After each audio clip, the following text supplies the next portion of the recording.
Esta semana se está llevando a cabo la sesión número 78 de la Asamblea General de las Naciones Unidas y por supuesto el presidente Gustavo Petro estará allí presente. En este momento se está hablando sobre una acción climática, algo que va a primar lo verde en las naciones y por supuesto pues lo que se estará pensando en esa acción o en ese accionar para el año 2030. Son acciones que empiezan a empezar que se van a dar forma en esta semana para entender un poco la mentalidad o para entender un poco también las puestas que tienen los países en este tema.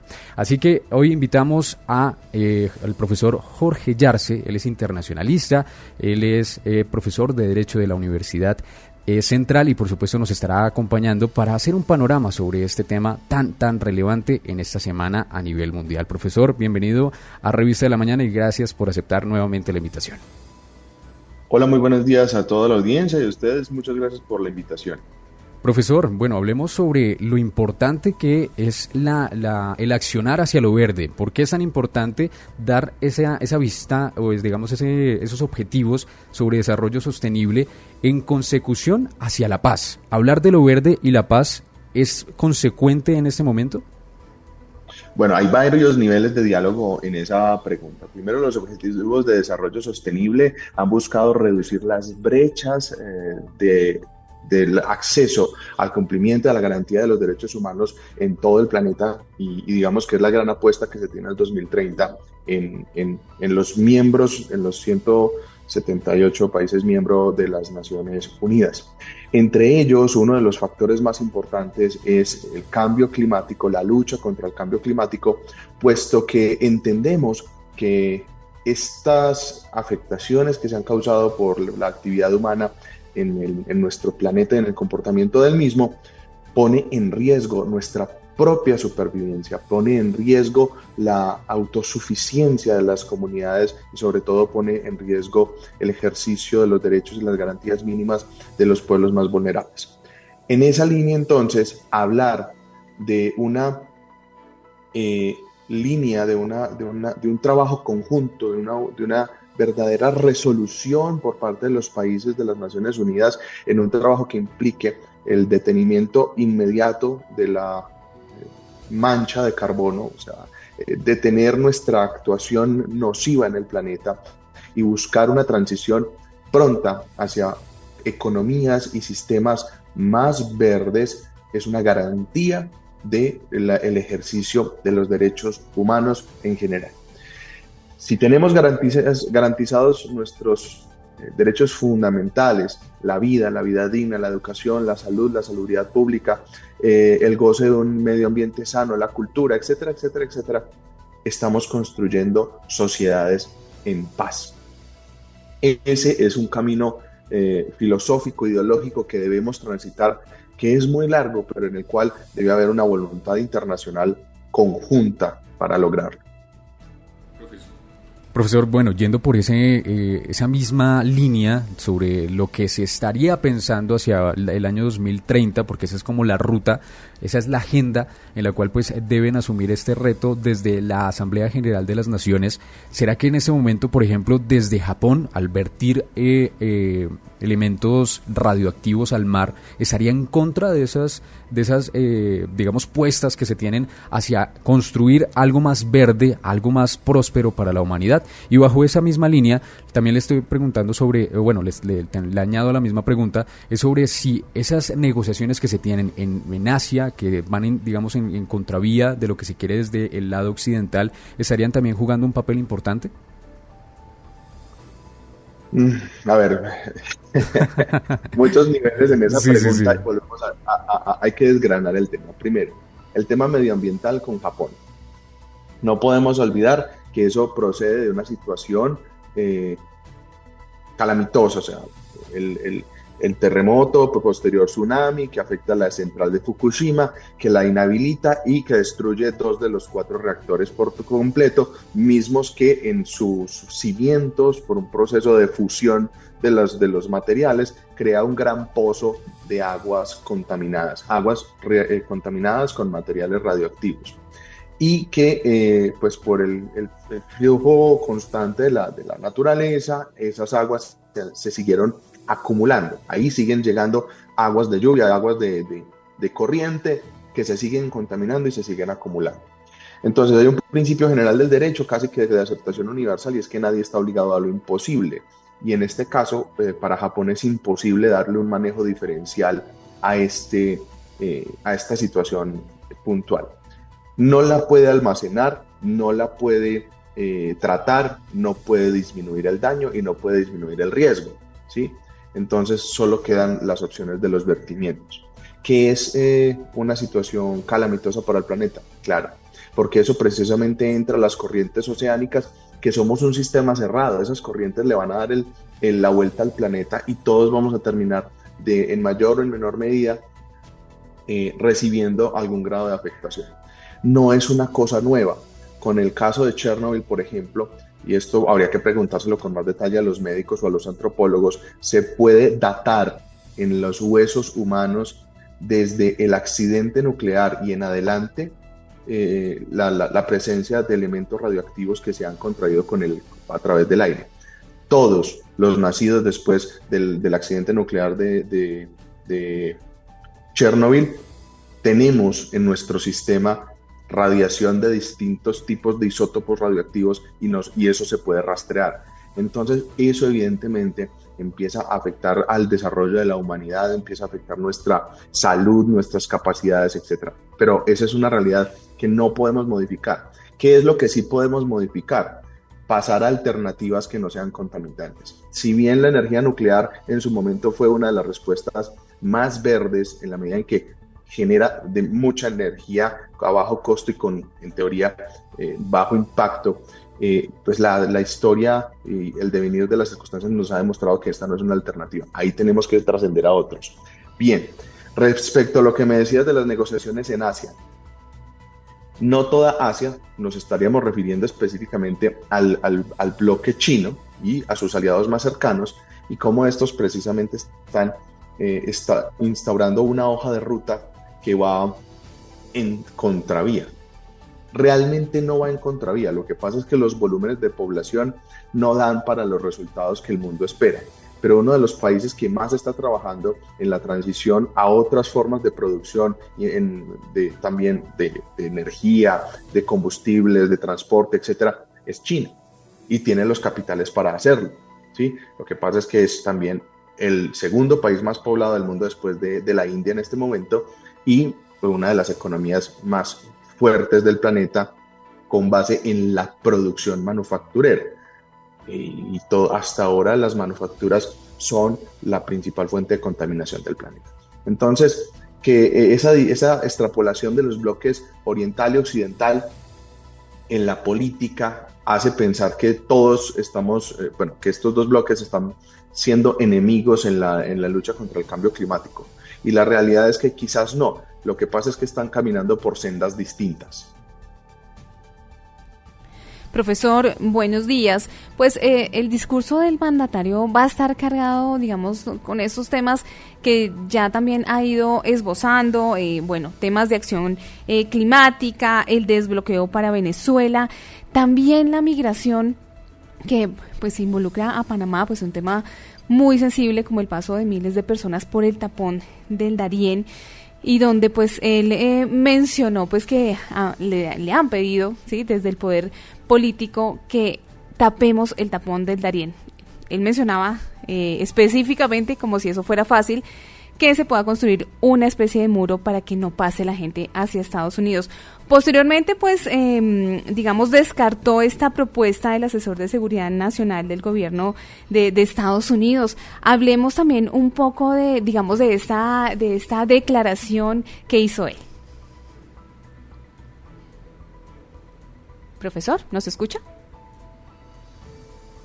Lo que pasa es que te estoy escuchando de manera intermitente.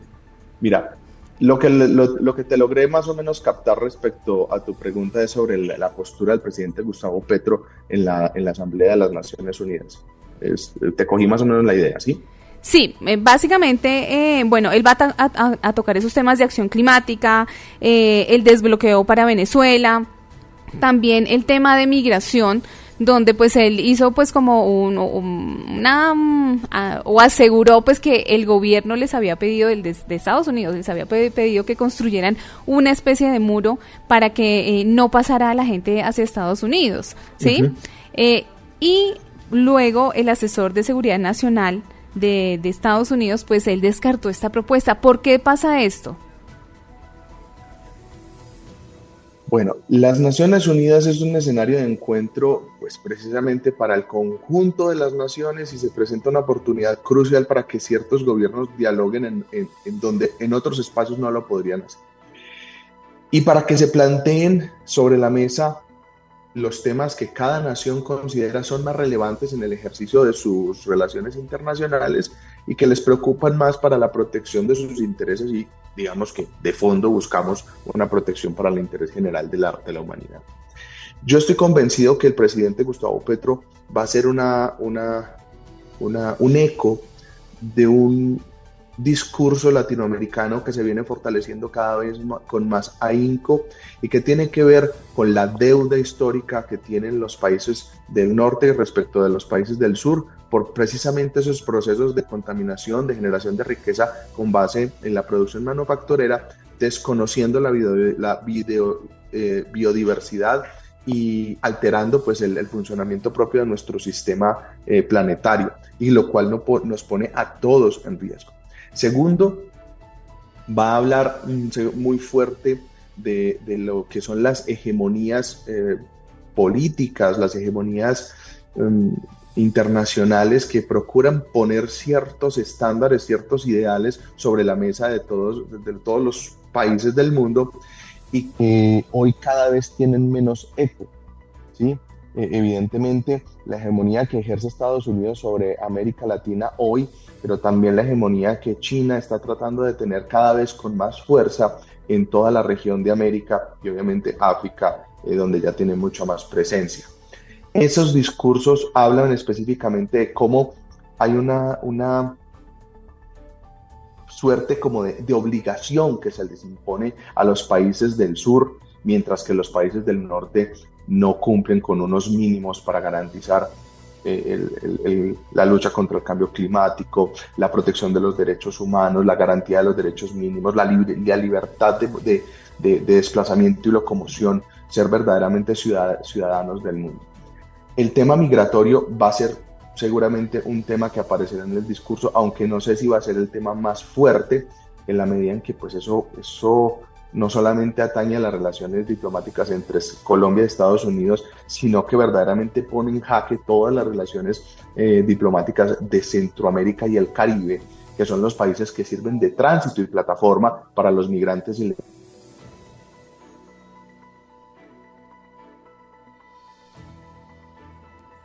Ahí estábamos al diálogo con el profesor, hablando sobre esta importante reunión donde está Petro en la ONU y donde está tocando temas muy importantes, Julián, sobre cambio climático, esa acción climática, migración, el desbloqueo también para Venezuela y también paz total, ¿no? Tenemos un poco de problemas de conexión con el profesor. Técnicos.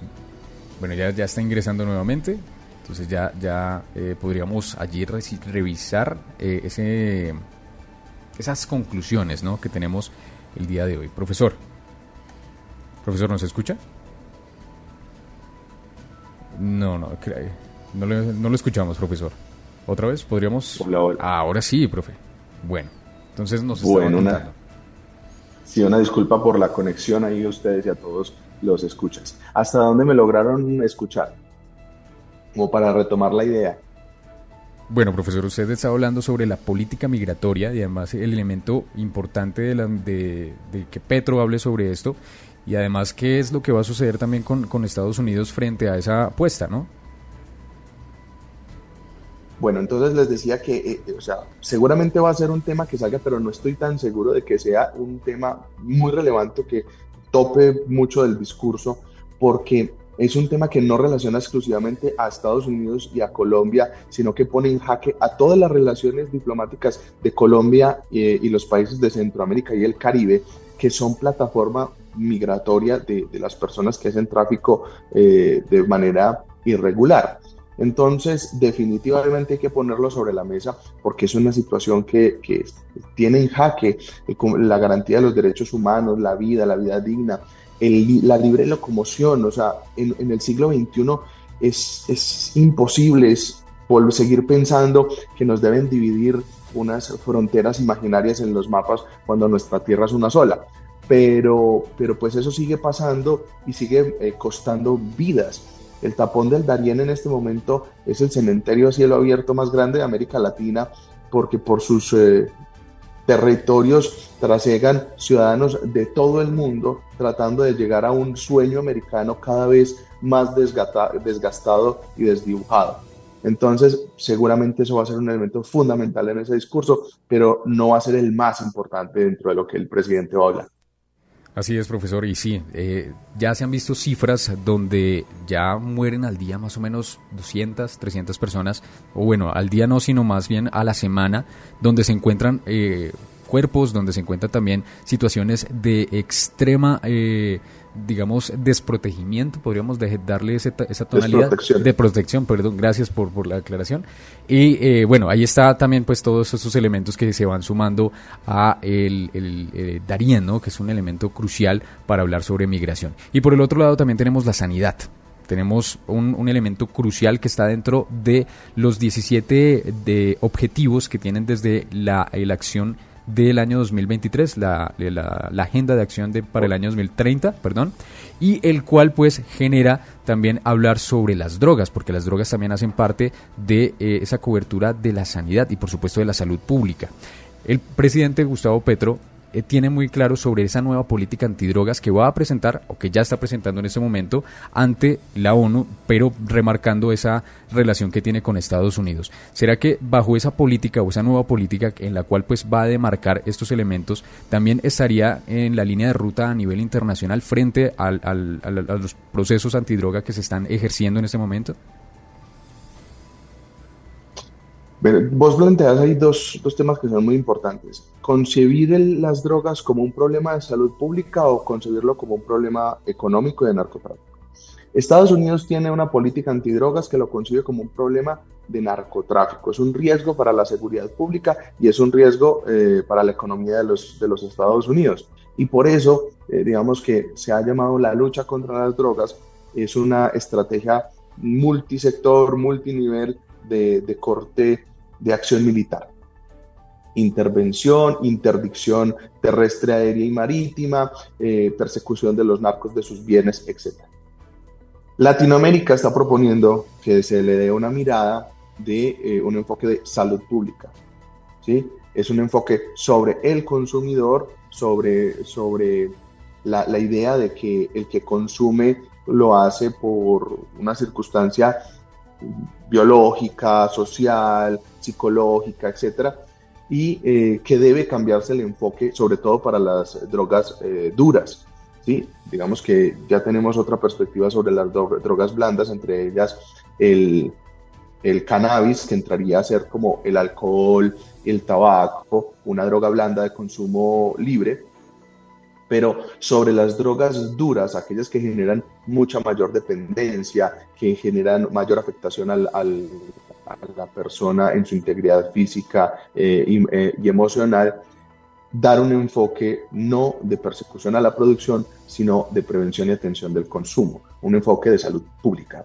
En ese enfoque, pues entonces también cambia la persecución al productor, la persecución a las estructuras de base, que digamos tampoco son las estructuras fuertes dentro de la parte fuerte de esas estructuras criminales, si se lo quiere llamar de esa manera, y se cambia completamente de enfoque. En este momento no es la idea más generalizada y más aceptada, pero definitivamente está teniendo eco en América Latina, sobre todo en aquellos gobiernos que están en el centro, la centroizquierda americana, una suerte de socialdemocracia, porque yo no me atrevo a decir que sean socialistas, sino una socialdemocracia, un pensamiento más ubicado con la gente, más ubicado con los ciudadanos, donde se busca precisamente ese ejercicio de protección desde la salud pública. Y es muy probable que él siga, porque además este no es un tema nuevo. Esto es un tema que él viene trabajando ya desde que se ha posesionado, inclusive desde antes, pero como presidente de la República lo ha presentado y lo va a seguir promulgando porque es una de las grandes apuestas que se tienen como gobierno de Colombia, que somos, no podemos dejar de desconocerlo, un epicentro dentro del comercio internacional de drogas duras. Yo creería que en este momento exclusivamente superados por México respecto al fentanilo. Sí, es un elemento que hay que tener con lupa y hay que tener también con pinzas, porque pues estamos hablando, por ejemplo, desde Colombia, que se quiere reconstruir también esa imagen y tratarlo como salud pública, pero aquí se trata como narcotráfico. Por ejemplo, al momento de ingresar estas drogas de manera ilícita, se le condena a la persona por narcotráfico. En Europa es por atentar a la salud pública. Entonces son elementos que pueden también entrarse a discutir frente a lo que el presidente en este momento, el presidente Gustavo Petro, quiere desmarcar, que es el accionar de la política antidrogas en una nueva etapa, en una nueva generación. Sí. Y bueno, profesor, ya, señor. Pero ahí tenemos que tener en cuenta, que si bien la política pública es determinada por el presidente de la República, no puede él determinar su aplicación. Esto debe proceder a través de unos procesos legislativos, esta división de poderes que tenemos en la democracia, que nos garantiza un sistema equilibrado, y es ahí el Congreso de la República el que está llamado precisamente a revisar, uno, los acuerdos internacionales que Colombia debe cumplir en la materia, y dos, las normas que actualmente están vigentes sobre la materia, y hacer las modificaciones pertinentes para que sea, precisamente como usted lo dice, una situación de salud pública y no más un tema de crimen. Exactamente, profesor. Bueno, ya para finalizar, precisamente ayer el presidente Gustavo Petro estuvo con el secretario general de las Naciones Unidas, Antonio Guterres, hablando sobre la paz total. Y mi pregunta va sobre lo que él piensa, Antonio Guterres, frente a la paz en materia internacional, porque ha sido muy contundente a la hora de hablar de Rusia. Ha sido muy contundente diciendo a decir que Rusia ha hecho unos pactos que incumple, ha hecho unos pactos que realmente sesgan a la humanidad y que debe también, o sea, intrínsecamente promueve a que Ucrania debe ganar este conflicto. ¿Cómo usted ve ese panorama? Bien, eso no puede ser, como una nota aclaratoria, no puede ser confundido con los procesos de paz total, porque los procesos de paz al interior del Estado colombiano son procesos de conflicto fratricida, es decir, de conflicto entre hermanos. Aquí no hay países en conflicto, aquí hay comunidades civiles o armadas que tienen distintos puntos de vista de cómo se debería reorganizar el gobierno de Colombia. Respecto al elemento internacional, es muy claro a nivel internacional los factores que dieron origen a las agresiones por parte de Rusia a Ucrania. La tensión que genera la OTAN en su expansión hacia Oriente, sobre la antigua cortina de hierro, pues pone en zona roja, en los límites que ya se habían establecido de manera diplomática entre Rusia y Estados Unidos como cabezas de los dos bloques, y pues Rusia empieza a entrar en un asunto de crisis. Rusia tiene en su interior varios problemas que regular. Primero, el mantenimiento en el poder de una figura que bajo sus normas ya debería haber salido del mismo, que es Vladimir Putin. Dos, una situación económica que no es boyante, está limitada, hay crisis interna, hay crisis de desarrollo, como la balanza de pagos internacionales está desequilibrada, y ya no son esa hegemonía que tuvieron en su momento y que pues hoy compiten en Asia con China. Y tres, pues el ánimo expansionista para recuperar unos territorios que les son muy naturales, muy propios, que eso venía desde antes con la anexión de Crimea, y pues es una intención para hacerse de yacimientos de distintos minerales que están en esta región. Si bien eso es conocido, eso no sustenta la acción violenta por parte de ninguna nación, porque ellos son, como digamos, miembros fundadores de las Naciones Unidas, los primeros llamados a cumplir con los comités de seguridad, las declaraciones de seguridad y el mantenimiento de la paz, que se supone es la función principal de esta organización. Pero también entramos al análisis y a la conclusión obvia de que si bien las Naciones Unidas están fundamentadas en un concepto de altruismo por el mantenimiento de la paz y la garantía de los derechos para toda la humanidad, no tienen las herramientas ni jurídicas, ni políticas, ni de otras para poder mantenerlo por la fuerza. Porque a la final dependemos de la voluntad de los países miembros y eso es lo difícil de conseguir. La postura de la Asamblea General de las Naciones Unidas respecto a Ucrania, como en otras ocasiones, va a ser dividida porque tanto Ucrania como Rusia en el sínodo de la Asamblea General tienen aliados y detractores. En cualquier caso, como entidad multilateral, se va a seguir procurando que la paz debe llegar y ojalá que llegue por un medio de concertación que procure la paz de ahí y en adelante entre las dos naciones. Bueno, profesor, gracias por generar ese panorama, por ayudarnos también a encontrar un poco más de respuestas frente a lo que está sucediendo en este momento en la sesión número 78 de la Asamblea General de las Naciones Unidas, un hito decisivo hacia el camino de la consecución de la Agenda 2030 y que dentro de las premisas, dentro de sus elementos a hacer, lo consideran como urgente necesidad para poner en marcha esos 17 objetivos de desarrollo sostenible y cumplir esa Agenda 2030. Profesor, gracias por acompañarnos en Revista de la Mañana. No, a ustedes muchísimas gracias por la invitación y recomendarlo a todos estar pendientes de esa intervención del señor presidente en la Asamblea, que además está en el día primero como interventor número 5, un papel muy preponderante para Colombia en este encuentro de las naciones. Feliz día para todos y muchas gracias. Así es, profesor. Dentro de la agenda, el presidente tenía o tiene en este momento el momento, ¿no? En la plenaria, 9 de la mañana, hora Colombia, donde él va a intervenir y va a hablar sobre eso, sobre la nueva política antidroga, sobre lo que genera también Colombia a nivel internacional y sobre esas puestas de Latinoamérica frente a la Asamblea General de las Naciones Unidas. Son las 9 de la mañana, 45 minutos, estamos al aire en Revista de la Mañana y seguimos con música, así que vamos a encontrarnos con Macaco y él fue el fandango, esta canción se llama El cuerpo no miente.